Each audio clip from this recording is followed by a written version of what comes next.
صراط جنت کو سبسکرائب کریں۔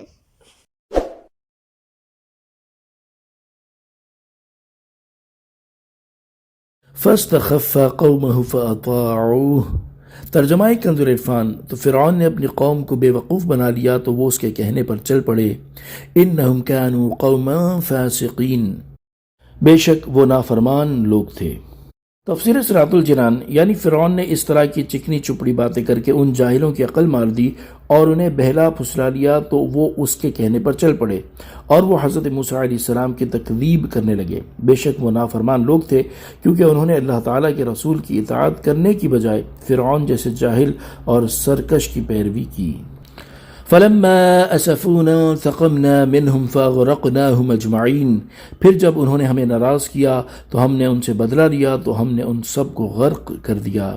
فَجَعَلْنَاهُمْ سَلَفًا وَمَثَلًا لِلْآخِرِينَ، تو ہم نے انہیں اگلی داستان کر دیا اور بعد والوں کے لیے مثال بنا دیا۔ تفسیر صراط الجنان۔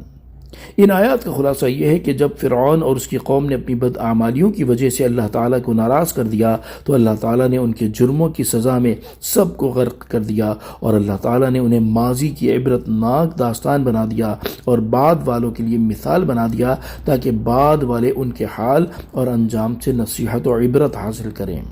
ان آیات میں بیان کیے گئے واقعے میں ان لوگوں کے لیے بڑی عبرت اور نصیحت ہے جنہیں اللہ تعالیٰ نے مال و دولت سے نوازا، معاشرے میں مقام و مرتبہ عطا کیا اور حکومت و سلطنت سے سرفراز کیا، لیکن وہ ان نعمتوں پر اللہ تعالیٰ کا شکر کرنے اور اس کی اطاعت و فرما برداری اختیار کرنے کی بجائے اس کی ناشکری کرنے میں اور گناہوں میں مشغول رہ کر مسلسل اس کی نافرمانیوں میں مصروف ہیں۔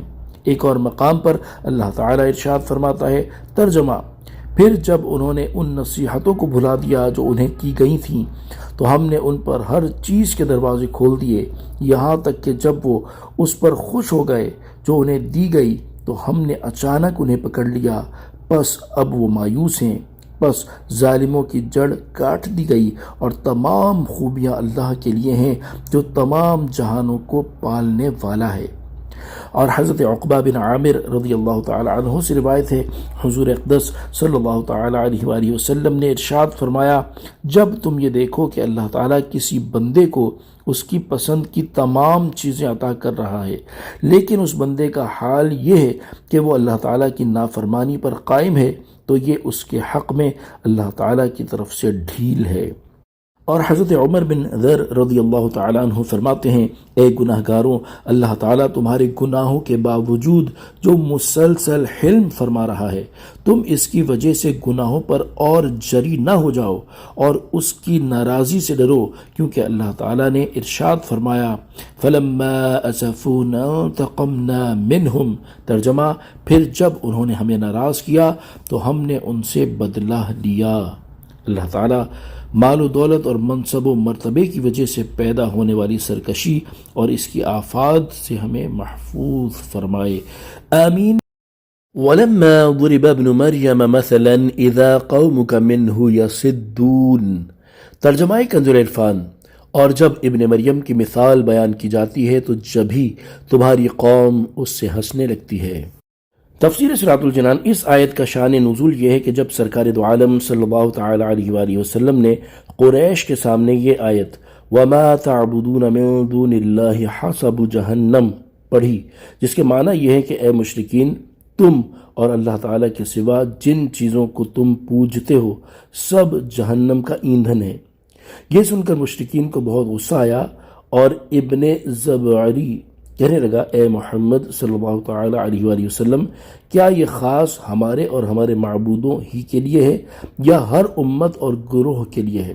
سرور دو عالم صلی اللہ تعالی علیہ وآلہ وسلم نے فرمایا کہ تمہارے اور تمہارے معبودوں کے لیے بھی ہے اور سب امتوں کے لیے بھی ہے۔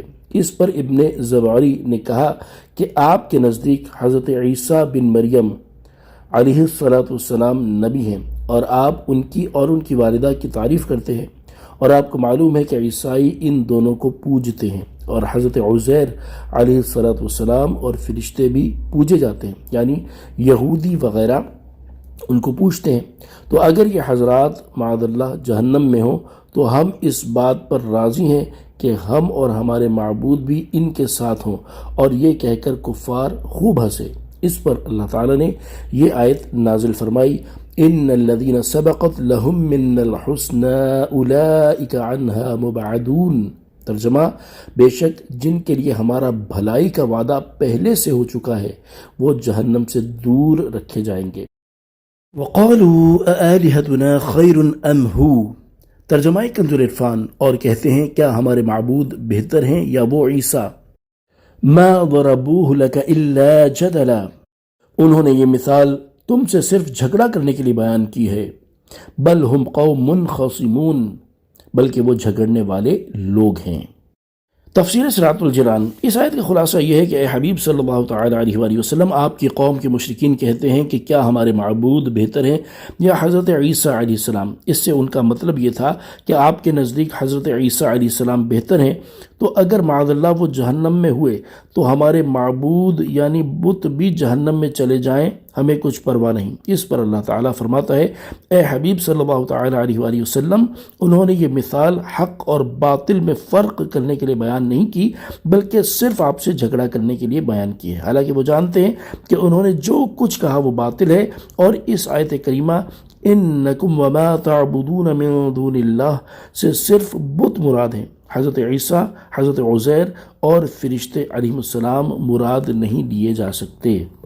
ابن زبری عرب کا رہنے والا تھا اور عربی زبان جاننے والا تھا۔ یہ بات اسے اچھی طرح معلوم تھی کہ ما تعبدون میں جو ما ہے اس کے معنی چیز کے ہیں، اور اس سے وہ چیزیں مراد ہوتی ہیں جن میں عقل نہ ہو، لیکن اس کے باوجود اس کا عربی زبان کے اصول سے جاہل بن کر حضرت عیسیٰ، حضرت عزیر اور فرشتوں علیہ السلام کو اس میں داخل کرنا جہل پروری ہے۔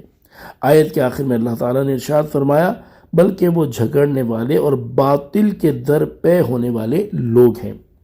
اس آیت سے معلوم ہوا کہ حق و باطل میں فرق کرنے کی بجائے صرف جھگڑا کرنے کے لیے بحث و مباحثہ شروع کر دینا کفار کا طریقہ ہے۔ حضرت ابو امامہ رضی اللہ تعالیٰ عنہ سے روایت ہے، نبی اکرم صلی اللہ تعالیٰ علیہ وآلہ وسلم نے ارشاد فرمایا، جو قوم بھی ہدایت پانے کے بعد گمراہ ہوئی وہ باطل جھگڑوں میں مبتلا ہونے کی وجہ سے ہوئی۔ پھر آپ نے یہ آیت مبارکہ تلاوت فرمائی، ما ضربوه لك الا جدلا بل هم قوم خصمون۔ کفار کے طریقے اور اس حدیث پاک کو سامنے رکھتے ہوئے ان حضرات کو اپنے طرز عمل پر غور کرنے کی شدید حاجت ہے جو شرعی مسائل سے جاہل اور ان کی حکمتوں سے ناواقف ہونے یا ان کا علم رکھنے کے باوجود جان بوجھ کر سوشل، پرنٹ اور الیکٹرانک میڈیا پر ان کے بارے شرعی تقاضوں کے برخلاف بحث و مباحثہ کرنا اور شریعت کے مسائل کو اپنی ناقص عقل کے ترازو پر تول کر ان کے حق اور ناحق ہونے کا فیصلہ کرنا شروع کر دیتے ہیں، اور عقائد و عبادات و معاملات وغیرہ پر احمقانہ بحثوں کی وجہ سے یہ چیزیں ایک مذاق بن کر رہ گئی ہیں، اور یہ ان کی انہی جاہلانہ بحثوں کا نتیجہ ہے کہ آج عام مسلمان میں شریعت کے احکام کی وقت ختم ہوتی اور ان پر عمل سے دوری اور گمراہی سے قربت بڑھتی جا رہی ہے۔ اللہ تعالیٰ انہیں ہدایت اور عقل سلیم عطا فرمائے، آمین بجاہ النبی الامین صلی اللہ تعالی علیہ وآلہ وسلم۔ صلو علی الحبیب صلی اللہ تعالی علی محمد صلی اللہ تعالی علیہ وآلہ وسلم۔